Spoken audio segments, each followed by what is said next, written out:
Are you serious? Grab some coffee and calm down, because Bilderberg has just released their dates and location where their meetings are going to be. Bilderberg has just said that they're going to have their annual meeting. It's going to be June 9, 10, 11, and 12. That's right, June 9 through 12. It'll be held in Dresden, Germany this year. Now, Bilderberg, of course, always has about 120 to 150 political leaders and experts from industries like finance, academia, and the media are invited to take part in that meeting. All right, it's a private meeting, but you have to be invited. Now, about 2/3 of the participants come from Europe and about 1/3 from North America. 1/3 of the participants are from politics and government, the rest from other fields. All right.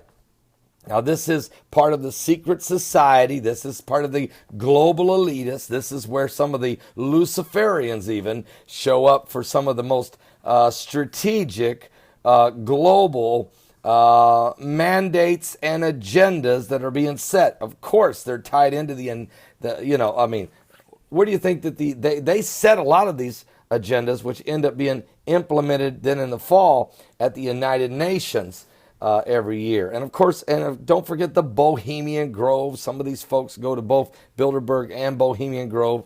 And so these are the folks that are going to be there. I just wanted to take a recap from last year. Last year, we know that there was Bilderberg held its meetings back on June 11, 12, 13, and 14 in Austria. Well, what did they talk about? There was 140 participants that came from 22 countries that we know of. I'm still waiting for who is the invited guest. Who is the list of people who are actually going to show this year in Bilderberg? We're still working on that. But let me tell you about what happened. Here's what they discussed last year in 2015 while in Austria. They discussed artificial intelligence, AI. Are you serious? Transhumanism, biometric identification and security, all that kind of stuff was all part of this artificial intelligence that was going on a lot, and that covered who knows how deep they might have went with that. Covered a lot of ground. They also discussed cybersecurity. How's that going for you? You might say, well, it's getting worse. Of course, it's part of the chaos. You get this country and the world so messed up and feels so insecure with the cybersecurity that they have to bring out a brand new system, a beast system. It's found in your Bible in Revelation chapter 13, verse 1. The mark of the beast, that whole chapter will tell you. And then there's they also discussed chemical weapons threat. So that worked real well. Just last week, we just had another chemical weapons attack on the outskirts of Damascus. And a bunch of Kurds were killed. And it was ISIS that did it. And we know who they are.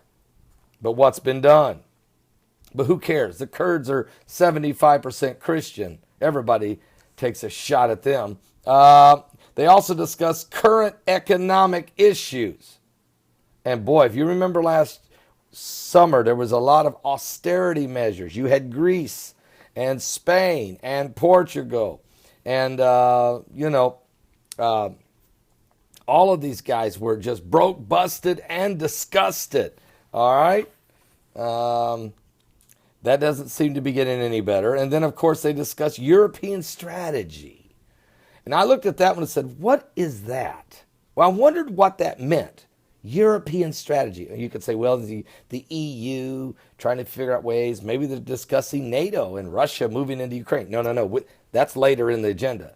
What I notice here is the migrant crisis issue was nowhere on their agenda last year. So I really wonder if the migrants, turning loose the migrants all across Europe and America and Australia, if that was part of the European strategy. okay, trying to create this dissimulation of Muslims among the European and Western world. Wonder if that was discussed. And then they also discussed globalization. And we've seen that because in the fall at the United Nations, their agenda was global sustainability. And it's called Agenda 2030. And now you see everybody running around with a, at the halftime of the Super Bowl, global citizen. Everybody's talking global citizen now. And it's part of the new world order, the one world government, or the beast. It's on the table. Greece was discussed. Did they solve anything there? Greece was absolutely at the point of the brink of disaster. They forced on them, we know, another round of borrowing. They're paying 22% interest. Their taxes are outrageous. The austerity measures have the people literally like slaves, and they can't pay this thing off for another 51 years. Oh, they're in trouble. And then there's Iran was on the table. Well, guess what? Iran ended up winning. They must have decided at Bilderberg to go ahead and do an Iranian nuke deal because 6 superpower nations all came together with Iran and granted them the capability to work with their nuclear strategies, including nuclear weapons, and Israel got left off the screen. I can tell you that. Middle East was discussed. A lot of good that did. It's total Middle East madness now. Maybe that was part of the strategy. NATO was discussed. Well, NATO is basically useless at this point. Tell me what NATO's doing. NATO really can do. They're useless. They're outdated. Unless they shift their strategy to stopping the migrant or the Islamic revolution that's sweeping across the Western world. NATO is, ISIS and radical Islamic Muslims. Look at Belgium. Look at Paris. What is NATO doing? And then Russia was discussed. Well, a lot of good that did. Russia still is breathing down Ukraine's back, and they've got the Ukrainians cornered, and they took over Syria. They've created superiority over the airways. They moved Iran right into Syria. Now they're slowly backing out. The Iranians and Assad will control the Middle East. And that gives Iran access to, now they have be able to easily fund Hezbollah in southern Lebanon, fund Hamas in Gaza, fund the Houthis over there who are attacking Yemen, and they're sitting on Israel's border themselves. Right there in Syria, protecting Assad. It's a Shiite revolution. It's a Shiite revelation. It's a Shiite revival is what we're witnessing, led by the Persian Empire. Oh, by the way, terrorism was discussed. They did real good with that. I just told you, Belgium. What about San Bernardino? What about Belgium? What about Paris twice? And then there's the United Kingdom. Okay? Is UK next on the list? And the United States was discussed. Duh. Why? And the last agenda item, U.S. elections. Oh. So the Manchurian candidate, Hillary Rodham Clinton, was obviously handpicked by Bilderberg, and they set the stage to just run. Martin can't get anybody to a rally O'Malley, and a weekend with Bernie, they thought this would be over about in a weekend, and Hillary would be walking into the nomination.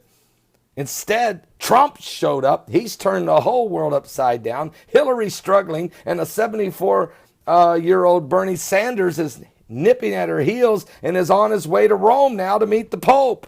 He's been summoned. Has the Pope decided to shift gears and endorse Bernie?